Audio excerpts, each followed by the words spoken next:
Mi papá nos enseñó las dos cosas, estudio y trabajo. Con él nos dedicamos a la agricultura. Yo en la mañana iba a pastorear el ganado que teníamos. Siempre mi papá siempre mantuvo animales para lo que es las cosechas del arado. Él trabajaba en esa área y también sacamos caña del ingenio de aquí de Aguachapán, que ya después lo privatizaron y prácticamente cerraron el ingenio de acá de la labor. Y pues esa fue mi infancia, va. Íbamos a tres leñas, íbamos a cortar, a pepenar. Prácticamente cuando no había, venía la semana de las cortas, va. Y el único trabajo que yo no hice fue el trabajo que yo no he hecho en mi vida es el rosado de caña, va. De ahí aporreo de maicillo, corte de frijol, arroz y todo eso. Entonces, prácticamente esa fue mi infancia, va. Trabajo, pero sí, mi papá nos enseñó las dos cosas, estudio y trabajo, porque era un señor bien, yo pues, mi respeto para mi padre, porque fue una persona que lo enseñó las dos cosas, va. De seguro él vino con esa casta también, de seguro. Sí, porque sí. Para que haya sido un buen, o sea, padre que le enseñó estudio y le enseñó trabajo. Sí, así es. A ganarse sus...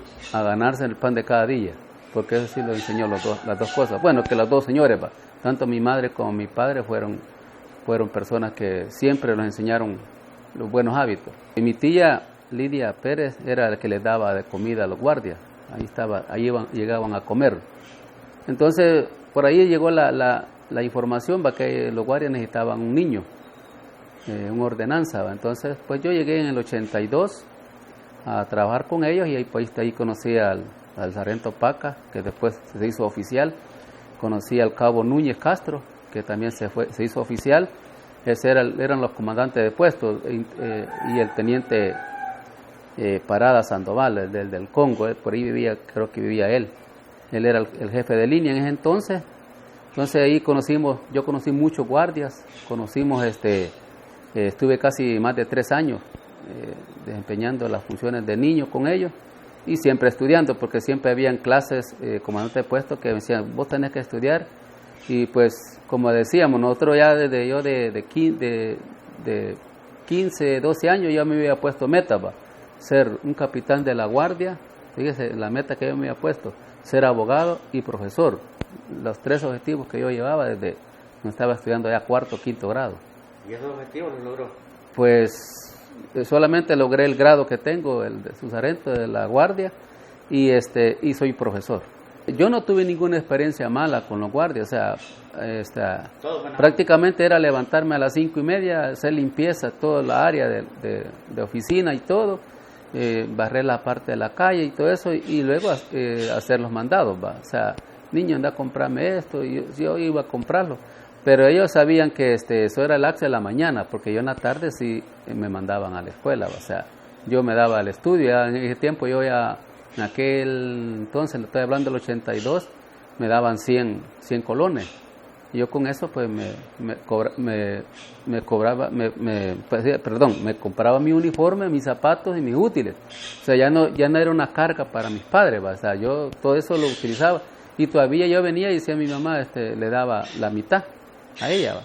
Y ella bien agradecida, pero ella me decía, primero comprar tus cosas, primero comprar tus cuadernos, tus zapatos, tu uniforme.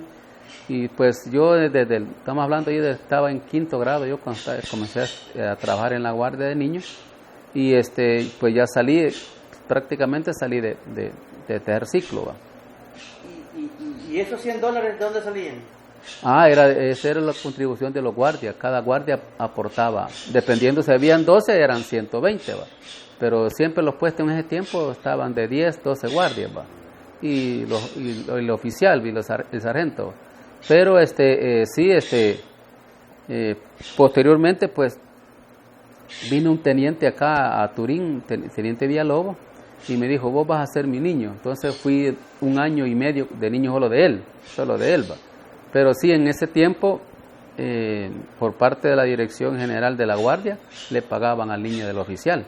Entonces yo recibía el salario ya eran 150 colones, ¿va?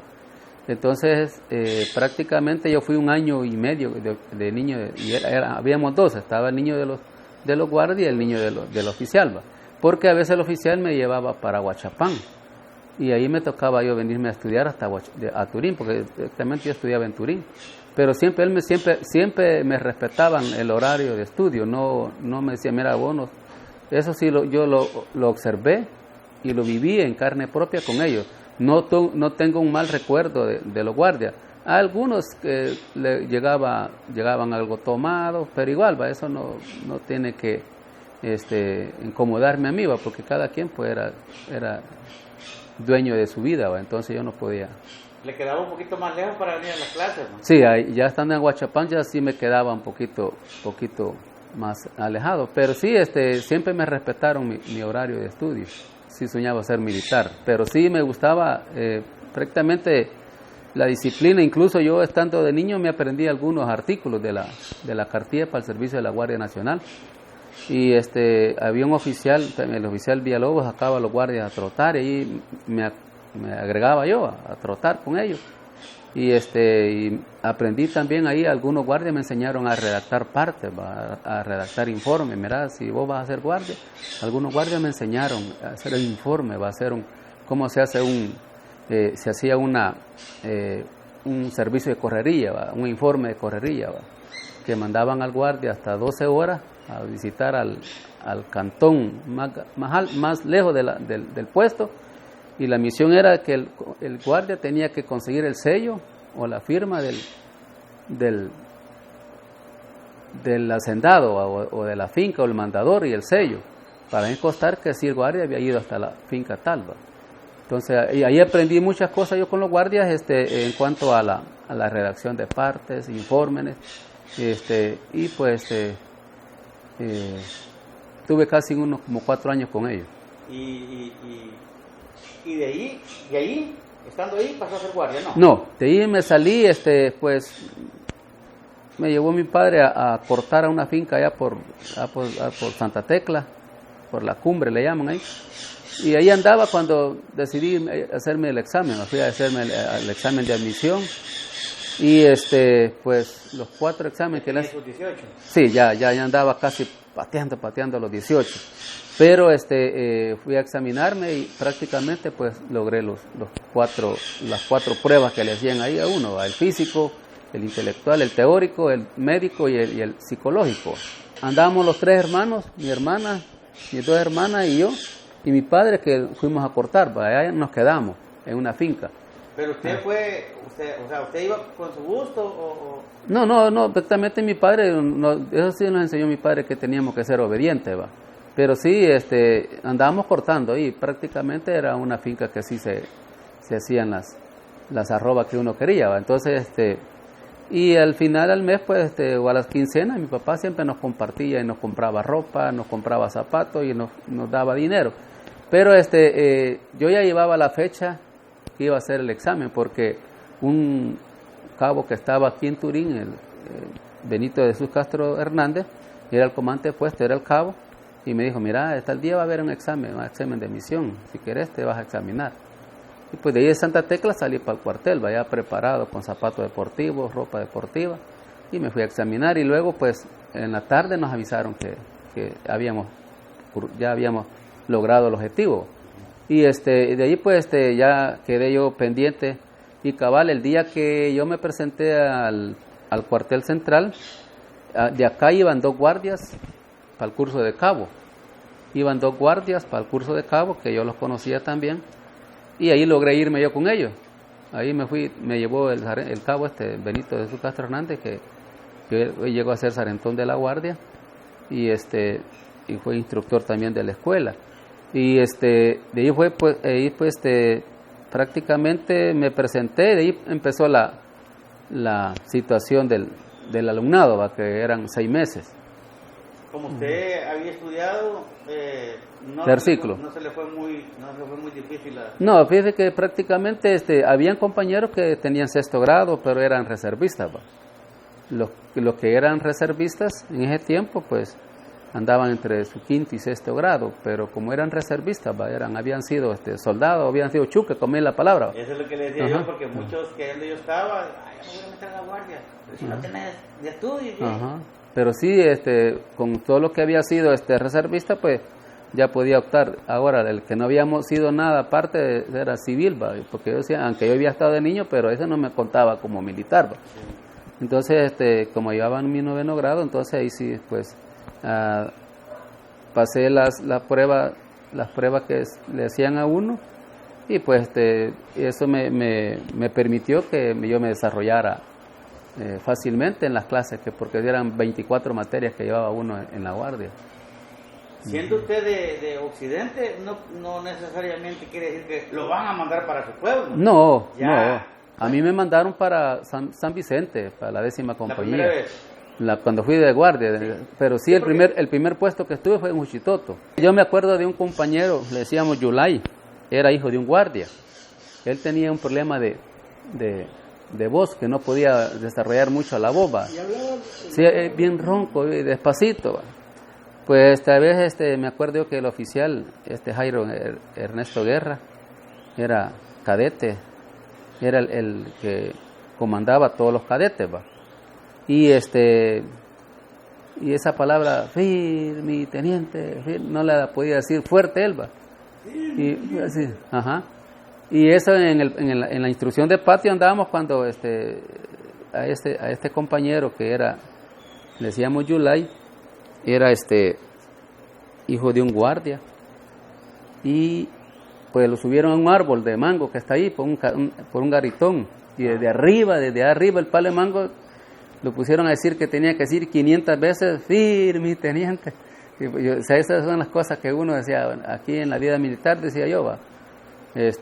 No hay que andar ni tan pasmado ni ser tan vivo, va, porque si uno es pasmado sufre. Y si es vivo también, entonces hay que ser medio, decía uno.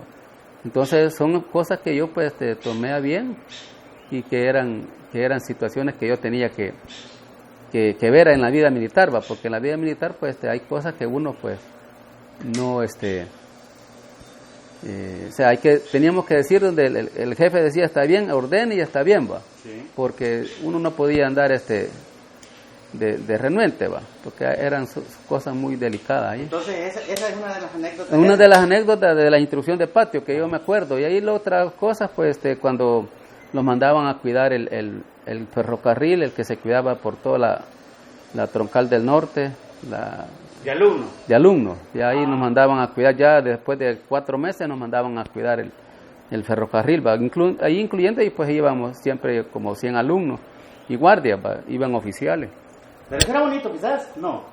Sí, o sea, prácticamente no era que uno se iba a subir al tren, ¿va? No, que era cuidar toda la parte de la línea férrea hasta llegar aquí hasta que salte. De ahí cuidaba otra unidad militar, si no me equivoco, era el batallón Atalacat con caballería, ¿va? Que cuidaban esa área hasta Metapán. Porque se cuidaba el tren cuando venía cargado de cemento y traía animales, porque esa es la parte que se cuidaba el tren, ¿va? Traía hasta sus 15 vagones, o 18, 20. ¿Con animales o con cemento? Y cemento, o sea, ellos traían prácticamente a la capital, traían todo ese cargamento, pero eran animales y parte de cemento y calva. Pues fíjese que sí, tuvimos 2 ahí por la parte pero sí, disparos lejos, va. Ahora, como yo después lo fuimos para Juchitoto, junio del 85, cuando nos dijeron nosotros que íbamos a irnos para Juchitoto, va. Íbamos a relevar al batallón Pantera de la Policía Nacional. Y pues nos prepararon llevamos hasta los reservistas de Mayo, que habían estado en el cuartel. Todos los que habían entrado en Mayo a la escuela, pues esos también se agregaron a nosotros. Y nos prepararon ahí, nos dieron algunas instrucciones de combate, va, ya sea en el monte o en la ciudad. Y pues después yo me acuerdo que hay un puente ahí después de San Martín, se me olvida el nombre de ese puente. Pero no me acuerdo. Ese puente. De ahí le avisaron al oficial que nos bajáramos de los camiones. Pero el oficial Moreno era el que llevaba la unidad. Dijo, vamos a irnos todavía 1 kilómetro más en los camiones y luego vamos a transbordar, o sea, nos vamos a desplazar a pie. Pero antes de eso nos hicieron una emboscada. Ahí nos hirieron 4 compañeros y prácticamente ya fue el primer encuentro que yo tuve de frente a frente, ¿va? Porque la primera que habíamos tenido, lo habíamos tenido casi lejos, ¿va? Fue una distancia, pues. Estamos hablando de que no está frente, pero sí ahí nos encontramos frente a frente. Pero se dio ese percance ahí hirieron 4 compañeros, llegó el helicóptero y los trajeron para el hospital militar. Pero lo que yo observé ahí en Suchitoto, que los cercos eran de piedra, eran una altura de casi 1 metro, ¿va? Entonces prácticamente eran trincheras que ellos ocupaban para defenderse. Había uno con la calle por ahí, prácticamente era una presa para ellos. Eso es lo que yo detecté cuando prácticamente entramos y ahí nos empezamos a desplazar. Ya no lo desplazamos por la calle, no que nos desplazamos por veredas, ¿va? Y ahí fue que llegamos hasta Suchitoto. Allá llegamos yo estuve enfrente de la escuela ahí del complejo educativo, ahí en esa posición, y relevamos a los policías, a los del batallón Pantera, y se vinieron ahí y nos quedamos nosotros. Pero siempre había cada día se sacaba una patrulla a patrullar en los cantones de Suchitoto, aunque no había mucha población, era poca la población, porque toda la gente en Suchitoto que dormía afuera del pueblo, o sea, como que dice los suburbios de Suchitoto, la gente en la tarde llegaba a dormir, al centro, ya no estaba la seguridad, ¿va? Llegaban a dormir todos los días, todas las noches, llegaban a dormir las personas, y en la mañana a las 6 se iban para sus casas.